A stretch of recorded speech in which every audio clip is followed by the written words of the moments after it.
Hi there, welcome to the More Sibyl podcast. This is a podcast for Blacks, Asians, and those who love them. I am Mo, and I am your host, ready to spark your curiosity as I take you on this adventurous ride of exploring cultures through the stories of my guests from all over the world. On this show, we get really personal, discussing salient issues that are relevant to our contemporary age and also building community around them. As our guests exercise courage and vulnerability in sharing their life's experiences, we hope that in turn you are inspired by them and that you get the courage needed to set your own stories free. Enjoy the ride, and thank you so much for listening. Well, guess who's back on the show? Welcome back, everybody. This is Mo, and today with me, back again. At this rate, we'll just, put her as a permanent, correspondent or co-host, because I am loving just the constant interaction and exploring different topics through the lens of this great woman's wisdom. So back on the show again is my wonderful friend and sister, Linda Jena. Miss Linda Jena. She is of the Zimbabwean variety persuasion of the Shona tribe, to be specific. And she is currently undergoing her PhD degree at the Texas A&M University in Commerce. And so today, if you are new to the show listening, welcome. To kind of catch up on just Linda's firebomb personality, go catch up on other episodes we've done. We've talked about different things. We talked about turning 35, about, the Prowse questionnaire. And today we are exploring a topic, just in case any one of us fall into this category of being cancelled. We want to put some, some deposit in the bank to kind of explore our feelings towards it, and specifically from a perspective of Christians, like what the Bible has to say about that. So, if you were not a Christian, you can, still, tag along with us, because it might also help you to keep your Christian friends accountable. Like, I know I'm not a Christian, but didn't your Bible say this and that? So still say there's something for everybody. So, Linda, welcome back again to the podcast, and it's always lovely to, chat with you.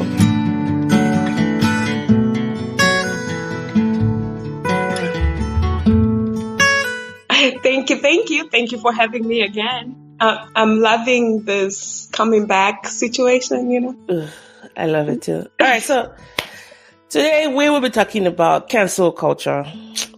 And, I will be very honest, because, that's what we do on the show, right? We kind of talk about, we're very real, we're very genuine. Yeah. I will not lie to you, Linda, that there's sometimes that people that I didn't like that got canceled, there's that feeling of, yes. I'm not the one holding the pitchfork or going to their, website or anything like that. But I'm just, watching from the sidelines, and seeing people cancel. I was doing it for the team, And so I do understand that. I want to say satisfaction that might come from it. But at the very core of it, you're still part of the problem. So let's just start with, cancel culture. I think the first thing will just be to define it. I think that also sets the tone. And we can maybe start with the dictionary definition of things. And then after that, we can just explore what you think, what your definition of that would be.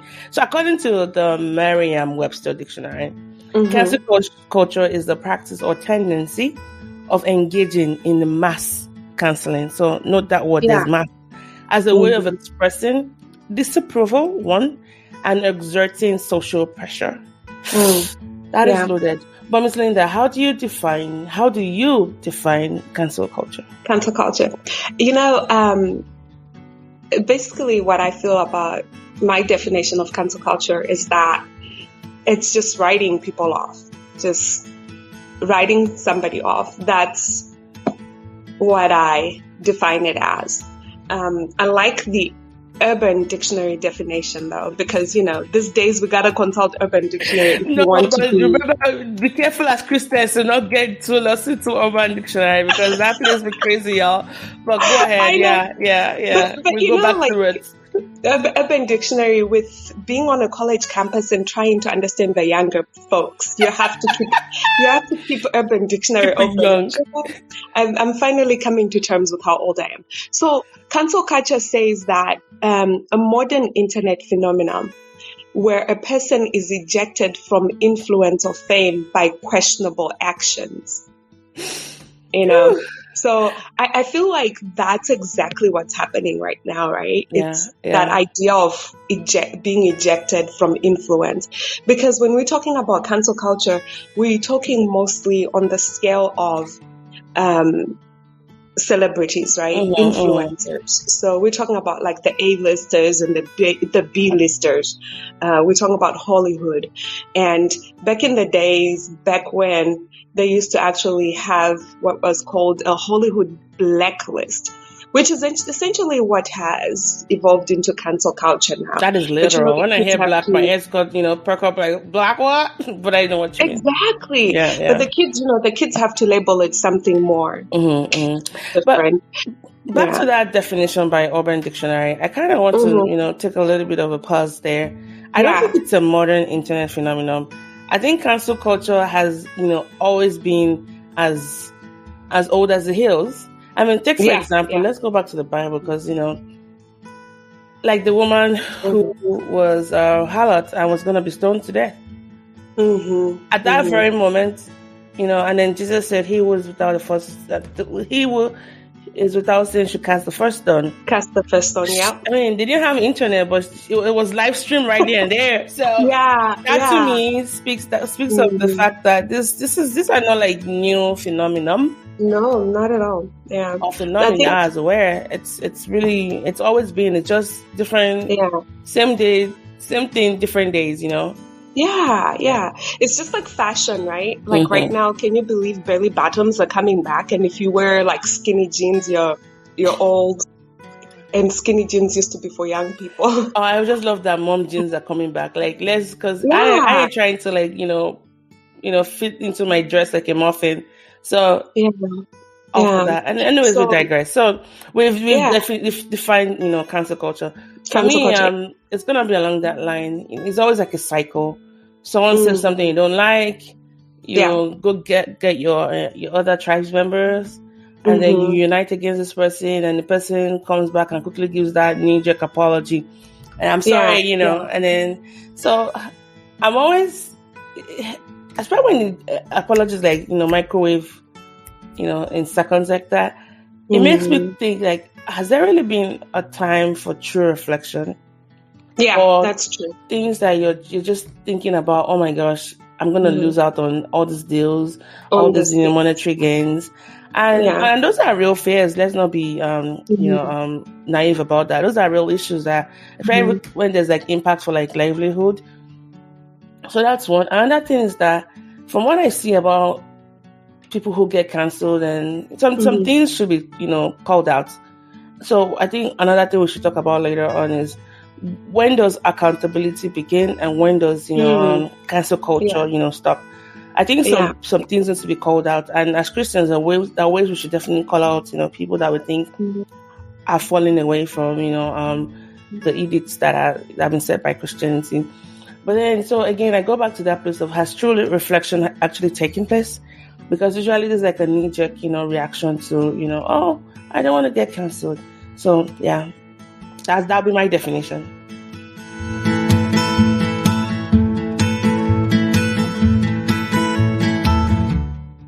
Your definition. You know what? As you were talking, I was also thinking about, is it Peter that was talking to, was it Peter in Peter? It's always Paul. Paul is the one that's always canceling people. Not like canceling, but I got lyrics. Yeah, I think also Peter, when he talks, it's in the first and second Peter. He talks about when people, will start becoming lovers of themselves, and they will love this world so much that they're going to oppose you. Yeah. Paul talks a little bit about that too. So when you were giving that definition and what you thought about it, I was thinking about what Jackie Hill Perry said. She said, could it be the idea that sometimes you want to cancel people that expose your idols? You know what? That is so true. That is really so true. Because the way you come out strongly about people, I mean, if they do things that are really, really bad, there should be a reaction to evil in the world. But there's also that thing of why are you so strong about this? About that. Is there more to this? Because it's beginning to reflect more of you, especially if your tone is more vitriolic, than what has really been done, right? And I also see that opposing beliefs sometimes, like maybe conservatives being cancelled by liberals, how they get on that, or liberals being cancelled by conservatives, and how people get on that. I'm like, oh my gosh, at this stage, we're all going to just be cancelled, and then we have to start all over. Exactly. So I read one article that was talking about freedom of speech, and they were saying, talking about freedom of speech and cancel culture, is there really freedom of speech when people stand up and say what they feel and what they're convicted about or their beliefs, and then they get cancelled based off of that? Then we've taken away the idea of freedom of speech. So does freedom of speech really exist? Because if you look at the whole cancel culture movement, is if you say something that I don't agree on, or if you say something that I feel like opposes what I believe in, then I'm just going to cancel you, and I'm going to find a group of people that agrees with me so we can join together and do this thing. Because,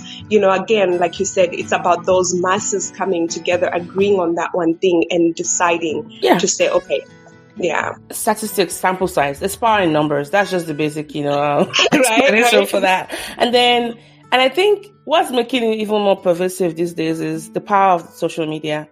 Whereas in those days, without social media, you had to rely on postmen and, and usually people you'll cancel are those who even care enough about you. So they'll be your cancel friends, like, we're not talking to that friend anymore, okay?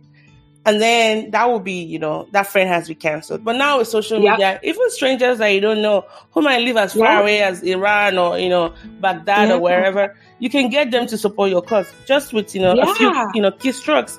And that to me is very dangerous, In 30 seconds. In 30 seconds. Or less. I don't know, how much time does TikTok give? I don't even care. I know, right? I don't like TikTok, so I'm the wrong person to ask. Maybe they just said 30 seconds or 1 minute. I don't know.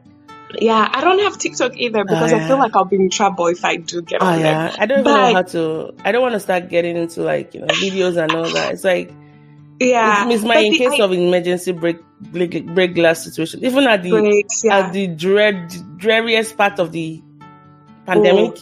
I refuse to download it and use it. Yeah, but the point being, social media only captures one over what number you want to pick of somebody's life or of somebody's perception. Yes. And a lot of times things get miscued, right? You hear something, but you haven't heard the entire story. Yes. Or you just jump on line number 10. It's like, imagine having that friend that every time you're just talking, you just speak on certain words. It's really annoying, and it's like, they haven't even finished, they haven't landed, So it's like you get a fraction of the reality, and then you draw conclusion off of that fraction without the big picture.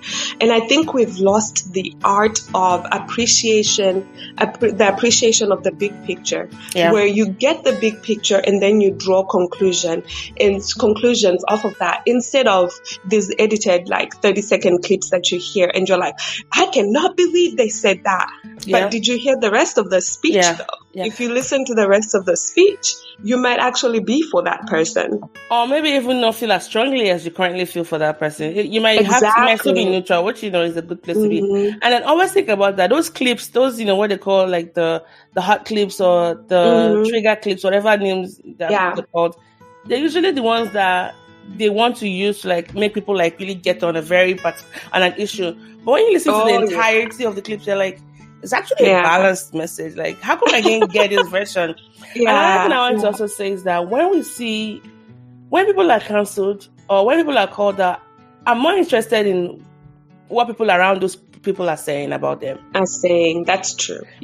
Because again, I think it also speaks to that point of you don't know there's no way you can know the fullness of a person's life, but there's a robustness that lends to knowing somebody that can be provided by those around them. What is their close friends saying, their colleagues saying about them? Is anybody coming to their defense, or maybe even providing a fuller perspective? That's what I'm, and I think it's also important to note that it's good to call out things that we see that are wrong. And the Bible actually provides the steps for that, And was it John Piper? I'm going to be quoting a lot of John Piper. There was something. Go for it. There was something he said that the way we go about holding other people accountable should reflect Christ in us. Yes. And I still don't know if social media will be the best way to do that.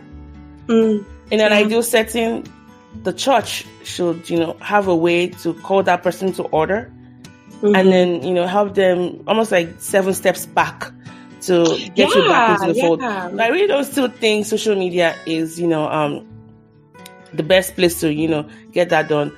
But then there's another thing that he said about it should be done in love. In love, In love. Yeah. It should be done in love. And what does that love really mean? The fact that, you're like, so strong about this thing. Again, I think it shows more about your own heart than what that, that thing of other person, of idols and all that. So yes, we can't afford to be canceling everybody. Yeah. And remember that as Christians, so much has been given to us. There's so much that is expected of us. There's a way, there should be a way, there ought to be a way, that we go about canceling people. So I think one of my favorite scriptures is the one where Jesus is among, all the so-called sinners, and the Pharisees start talking amongst themselves, and they're going, who does he think he is associating with these people? And Jesus hears them, and he says, does the doctor come for the well or for the sick? He challenges them. And he's, that concept of, I think that as believers, we need to understand that the reason why we are all going back to Christ is because we're broken people in need of a savior. I did this post one time that I put in there. I said, if we were all perfect, then there would be no need for perfection, which is Jesus. Yeah. And I think that concept is one of those concepts that we need to go back to understanding that we all make mistakes, but there has to be room for grace. And even as we give room for grace, there has to be that love in correcting our brother and our sister, right?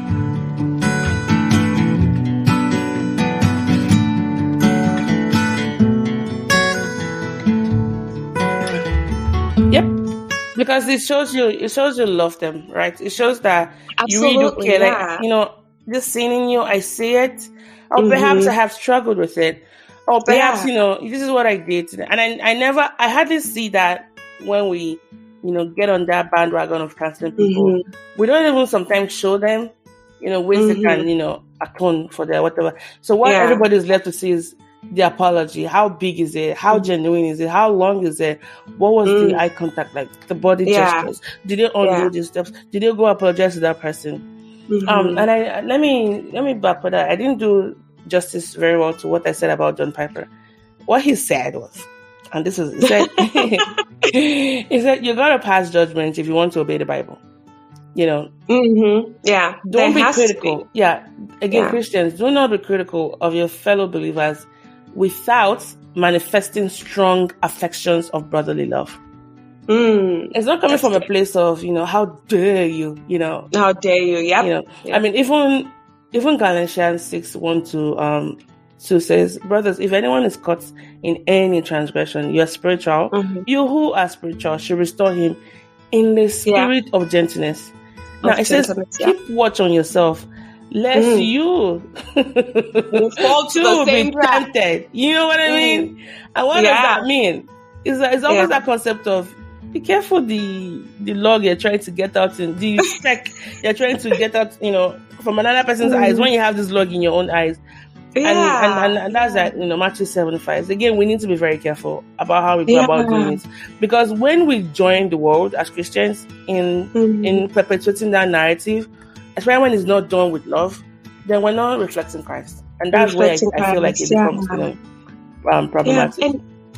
And you know what? That scripture just a thought here. The idea of be careful lest you will be tempted yourself, I think it goes beyond what you're dealing with that person about, right? It also goes into the idea of you have to deal with them with grace.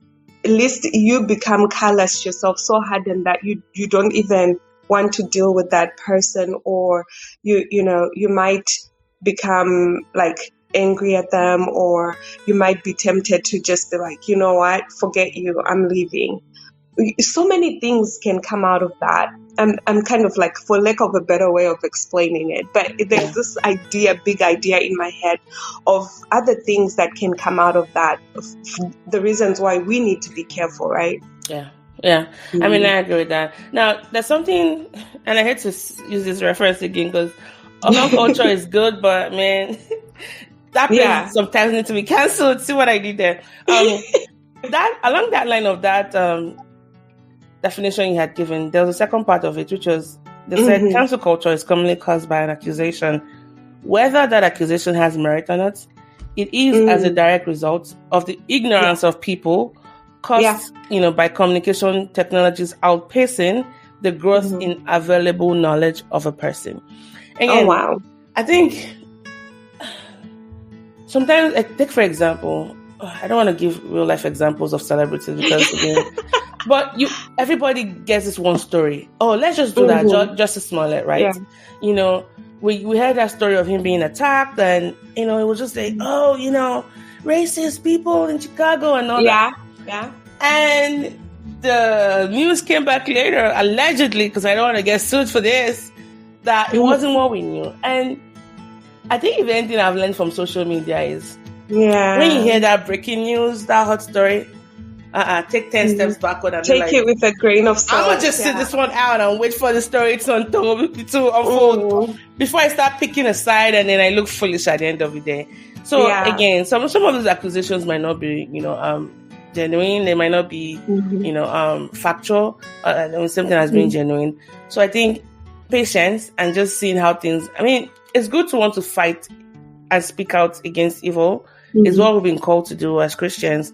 But let's be very careful that lest we, fall victim to like misinformation and disinformation. Yeah, we don't want to become like the Pharisees, right? No, we do not. No, we don't. Yeah, you kind of like it gets so hard-hearted that there's no love in what you're doing. Yep. It becomes religion. I know. My next question to you will be this: what was the very first time you heard about cancel culture? Like, not like the term itself, but now that you know what definition, or it could be either ways.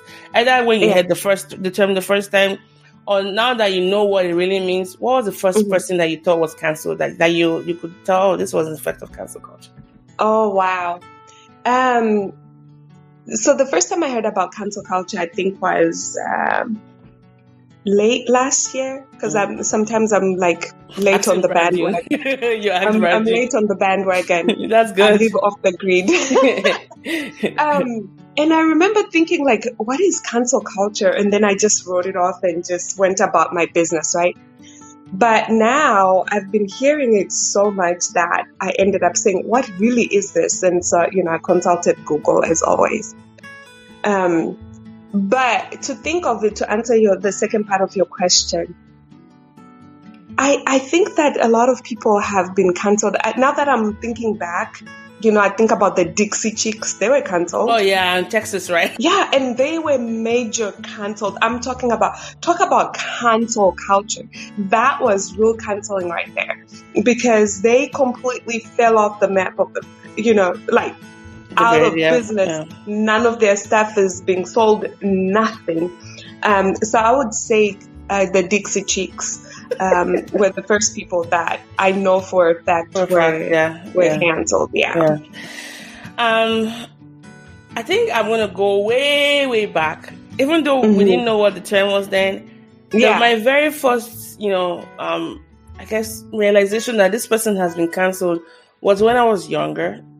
And this was when, I don't know if you know him, Craig David from the UK. He's a singer. Like, he became very popular in Nigeria because a lot of people bought his CDs. This was pre-social media, boom and all that. And allegedly, one day I was listening to his song. Like, his songs were all over. You know how, someone has made it big in Nigeria if there are pirated copies of your CDs going around. It was that big. And I love his song. I was in boarding school. I was in high school then. So I remember coming home one day for the holidays. And my cousin goes, we don't listen to him anymore. And I'm like, wait, what? And they're like, yeah, because he was supposed to come to Nigeria to perform. And he turned us down because he called us monkeys. Whether he said it or not, I do not know. But since that day, we stopped listening to Craig David in my, my household. But I still listen to him on the download, but I couldn't come out and say it. So you just his song was, oh my gosh, his voice was really good. Oh wow, that is so true. That was my first, introduction to cancel culture. I didn't know what the term meant that time, but that was one. And then another example, I mean, this is probably very relatable to most anyone listening to this is, when you're in grade, in school, like primary school or first to fifth grade, you all have your little clique of friends, and then once one friend falls out, they're like, no, we're not friends with her anymore. We don't talk to that person anymore. That's don't play cancel with culture, right? That's what I was thinking. I was like, if we're gonna go all the way back, I think cancel culture has existed even in outside of the limelight or canceling celebrities or not listing them and such. We cancel people on a daily basis. You talk about, I'm not friends with that person because they hurt my feelings or they didn't invite me to this. And we were culprits when we were kids. I think the kids are the worst. Oh, yeah, they can be the worst. Yeah, but the adults are no different because what are we showing these kids that, anyone can do this and regardless of what frame of mind they are at currently, they can be cancelled. So, but I think the difference now is with cancel culture is it affects a person's livelihood. Like you're canceling them from being able to make money.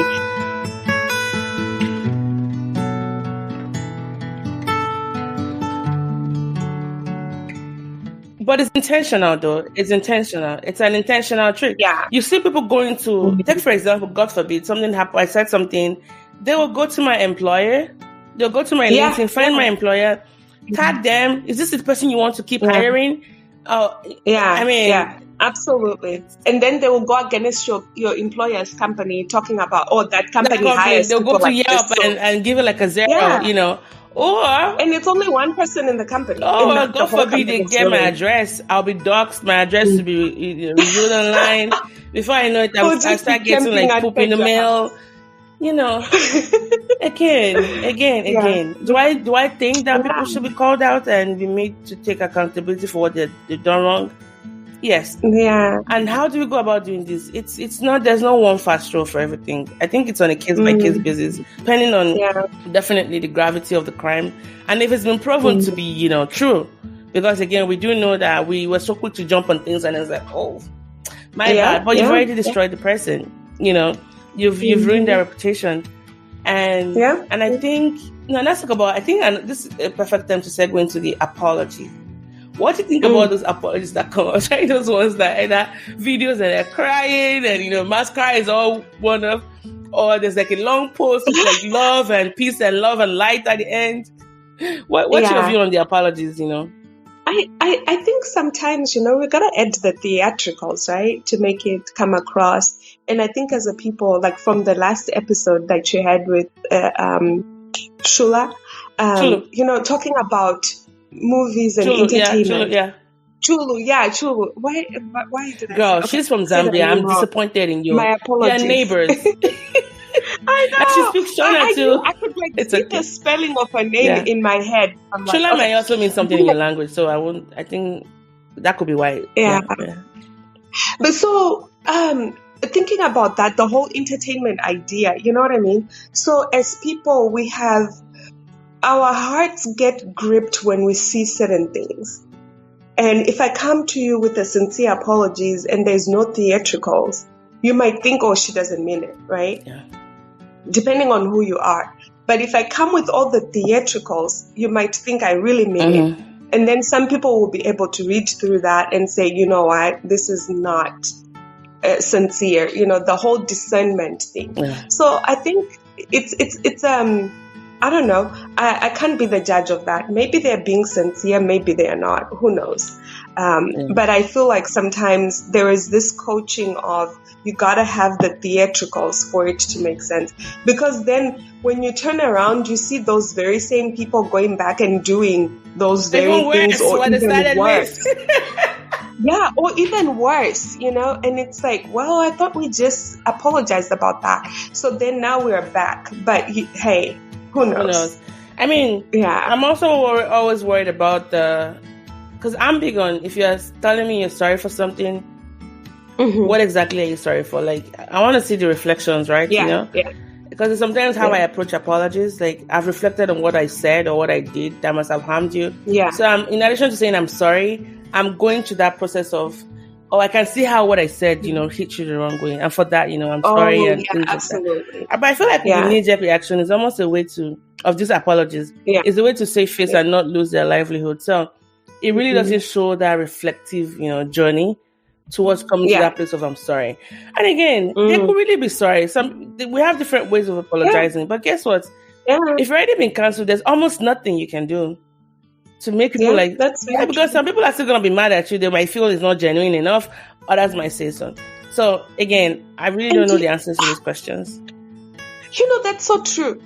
You say some people will still stay mad at you. Yeah. Who else got cancelled? Christy Teigen. You know why she got cancelled? For something she did many years ago? Yes. And I'm like, how are people unearthing all this stuff? I don't know. And like bringing up all this stuff that happened years ago, over 10 plus years ago, apparently. And I'm not justifying that what she did then was right. But at the same time, I'm like, I don't know. I don't know if any apologies were offered or whatever. But it's just an interesting culture. It's. I won't lie to you. The first time I heard she was cancelled, a part of me was a little bit of like loyalty because, and here's why, God had to speak to me. And let's say I'm trying to be very honest here. Yeah. She's been on the very end, on the other side of, championing that cause of love and so when it happened to her, I was like, Yeah. It kind of, a part of me was glad, but I thought about it like, no one is really safe, because she was she had a persona online prior to those things that were discovered of being, the one like working against bullies but then at this stage, we're all going to be cancelled. But the other side, but God had to work on my head. Like, why are you excited about this? And I was like, that's wrong. I shouldn't do that. But another thing I should say here is that sometimes I think the problem with cancel culture, especially on a global, large scale that we see on social media, it speaks more to a bigger problem. And that is the problem of fame, of how we've set up people as idols, as celebrities. Sure. Like, we put them there. We've ascribed this much fame to one person, this much recognition and prominence to one person. Yeah. So if they fall short of that standard we've, ascribed to them, then it's more of their problem, not our problem. Mm-hmm. But most of them do want to be put up, especially celebrities that have, sorry for being this crass about it, zero talent. They're just, social media celebrities. Maybe there's something they said one day that went viral or they did a video, but they haven't been able to get to that point of organically growing to that level of, recognition. So I think it speaks more about where our idols are. And again, I said that to say, imagine if everything you've said or done is made known to the world. Who's going to be left standing? Listen, or that text you sent to a friend that was supposed to be for an audience of one, and somebody leaks it out, and it's like, and I would find me a hole somewhere that goes all the way to the core of the earth. I'm going undercover, changing my name, entering the witness protection program. Because guess what? We are all going to say something that will rub somebody off. We're not be at this scale, but we're not beyond, making mistakes or saying things or doing things. And yes, whatever level, the bigger the offense, the bigger the accountability needed. But there's got to be a way. There's got to be a way. Yeah. I think, there's accountability on all levels. And I think, like you said, once you're at that level of influence, then your accountability tends to be also at that level, right? Yeah. You tend to think like, let's talk about, what's his name? What was that president? Bill Cosby? Bill Clinton. Oh. With his whole issue, like the shindig of all the stuff that happened. That was something that people live on a daily, on a regular people. But because of where he is, he gets exposed, and that just comes with that territory. And I think as believers also, we are held to a higher standard as well, right? To whom much is given, much is required concept. So there's always going to be a difference in the way that people hold certain people accountable. It's always going to be to a higher standard,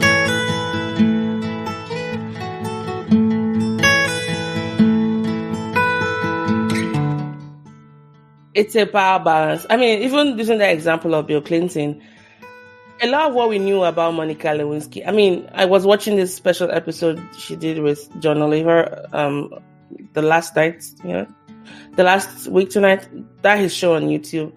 And a lot of what we know of Monica Lewinsky is, the blue dress, the stained blue dress, and she was a slutty intern and all that. But then come to find out, they were both adulterers in that relationship. But she suffered a lot for it. And it took her a while. She had to move to the other side of the pond. She had to move to London to get away from it. There's been more rap songs written about her, like her name has gone. Monica Lewinsky is not a name that easily rhymes with so many words. And now she's coming back now talking about the impact it's had on her. But I love her sense of humor.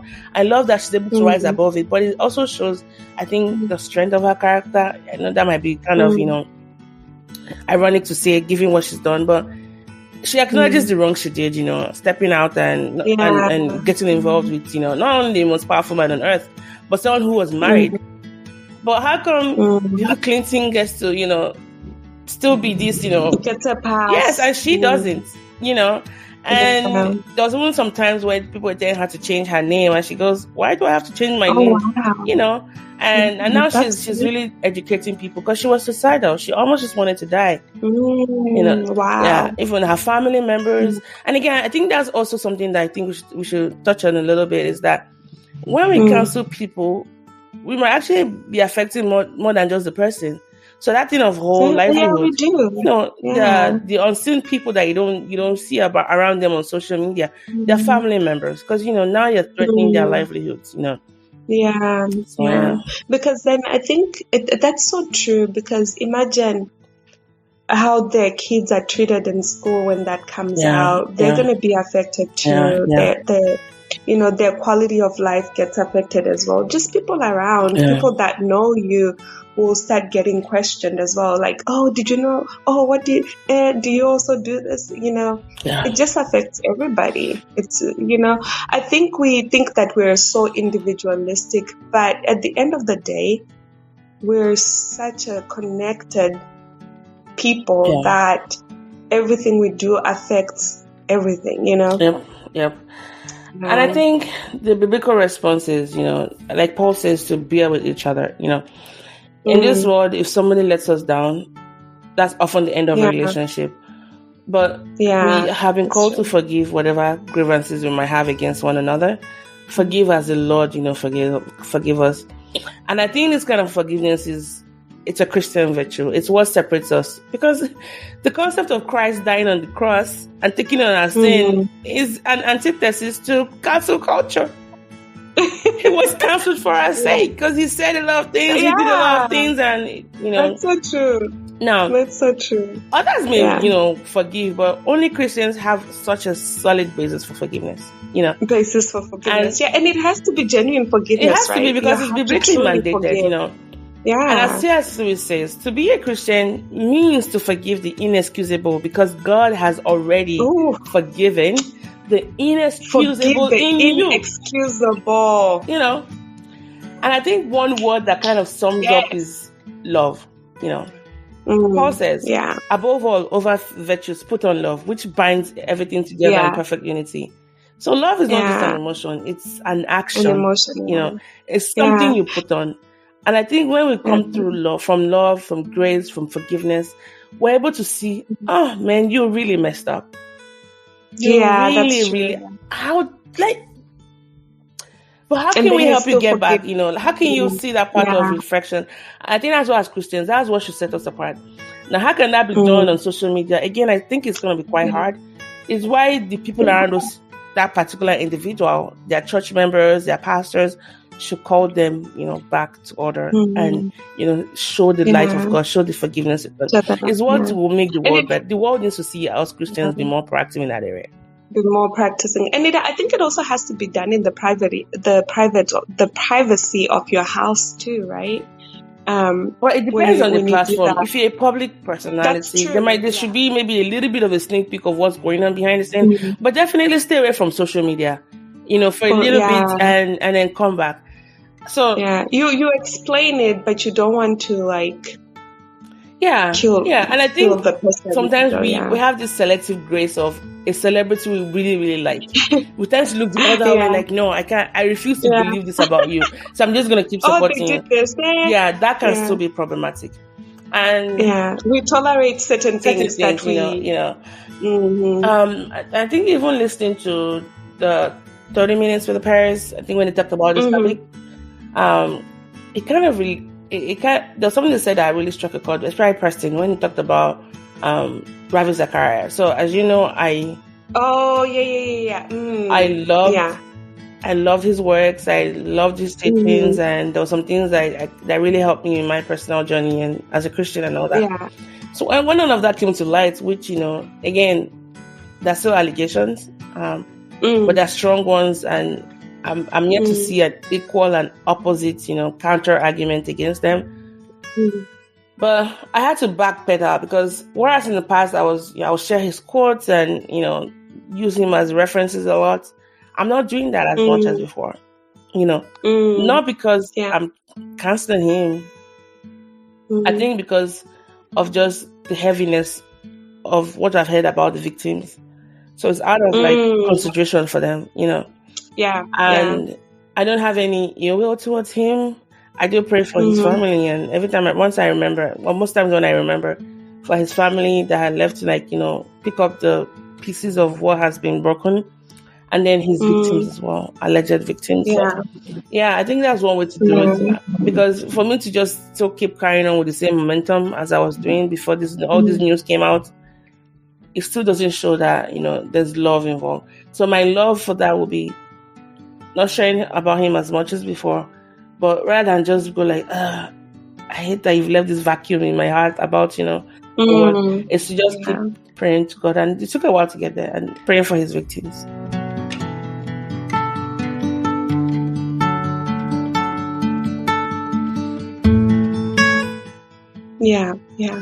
I totally understand. I think you were talking about love earlier as well. And I just remember, John 17, it's also one of my favorite chapters. And Jesus talks about, let them be one as we are one. And then it also talks about, and they will know you by your love for one another. And I think it's very important, because when you have love for one another, you're going to do certain things that protect those people. You're going to do whatever you can to protect your loved ones, right? If you see them erring, you will correct them in love, because you love them. You don't want to see them going a certain way.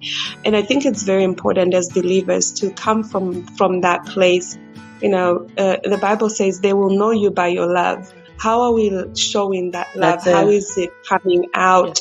And how are we how are we showing the world that we love each other, like even amongst our own groups? Because sometimes when you look at what happens within believers, it's also so sad, when you start to think about some of those things, when people start saying, oh, I don't associate with this particular group because, this and the other. Yeah. There's so much the broad division strokes of generalizations we use. Yeah. And so it's sad. It's a sad deal. And we really, truly need Jesus, like Jesus, and we need the Holy Spirit to work on us and be able to be willing to be humble enough to sit at the feet of Jesus and just deal with those things even in our own selves.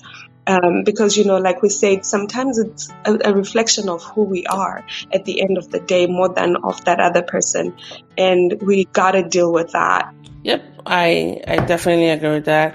And I think just to kind of sum it up with this, we do believe in holding people accountable.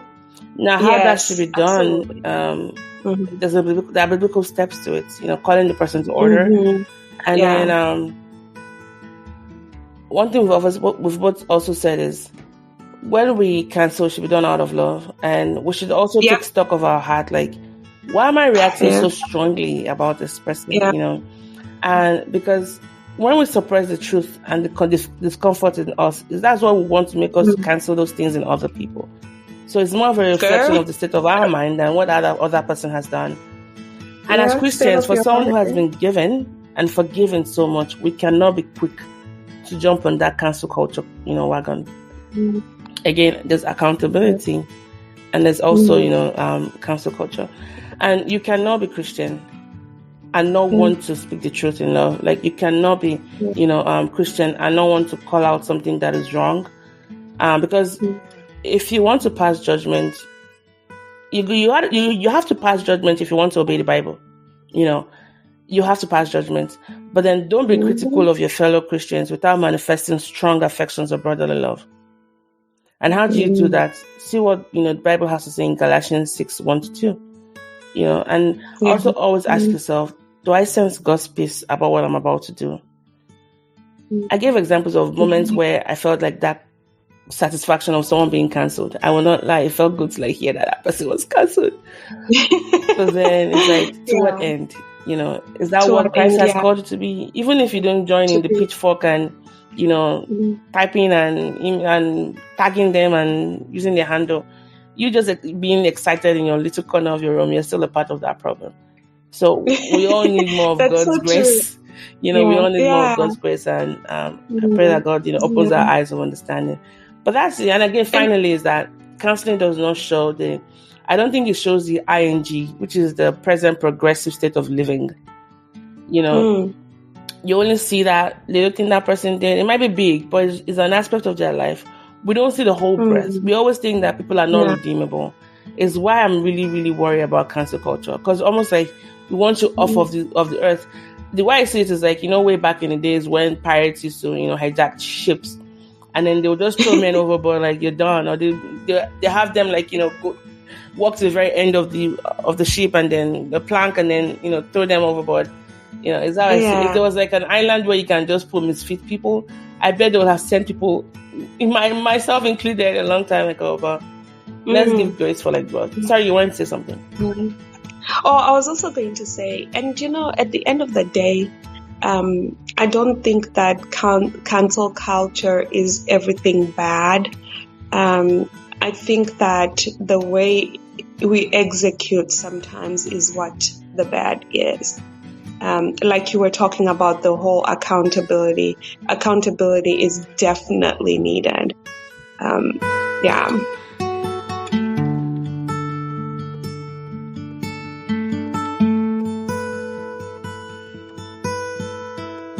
Yep, I agree. So, well, guys, that was it. We've talked a lot about cancel culture.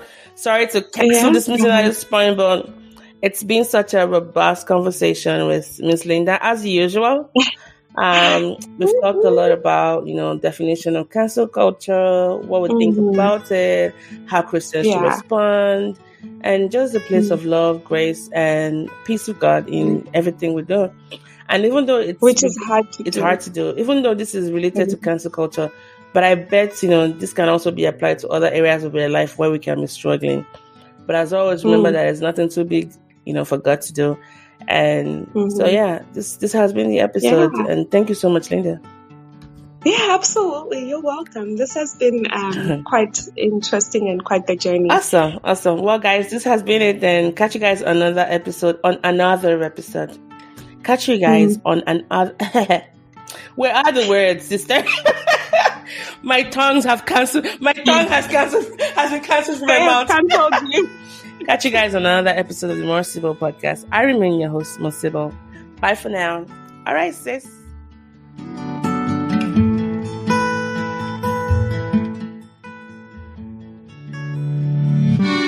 Thank you for listening to this episode of the More Sibyl podcast. Well, guess what? There's plenty more where that came from. So visit our website at www.mosibyl.com. That is www.moresibyl.com, where you can find hours of other binge-worthy episodes just like this one. And while you're at it, please don't forget to subscribe and leave us a rating on Apple Podcast or Podbean, as it encourages other awesome people like you to listen to the podcast as well.